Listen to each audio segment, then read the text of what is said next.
جرمنی میں corona virus کے باعث 2 ماہ سے بند مساجد سمیت دیگر عبادت گاہوں کو دوبارہ کھول دیا گیا ہے۔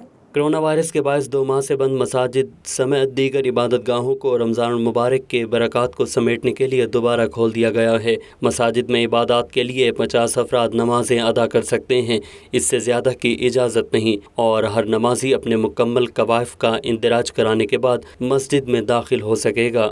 مسجد ہلال میں کچھ وہی رونق جو ہے نا آہستہ آہستہ آ رہی ہے، اور سب لوگوں نے جو ہے نا ایک فاصلے کے ساتھ نماز پڑھی ہے اور دل بہت خوش ہو گیا۔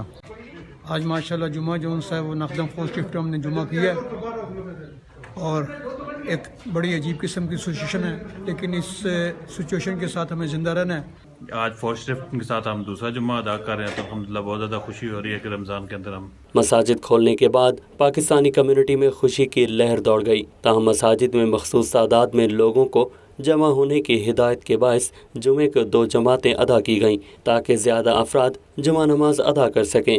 جرمنی میں 8 مارچ سے کرونا وائرس کے باعث مساجد اور دیگر پبلک مقامات کو بند کر دیا گیا تھا۔ Matiullah, voice of South Asia, Berlin.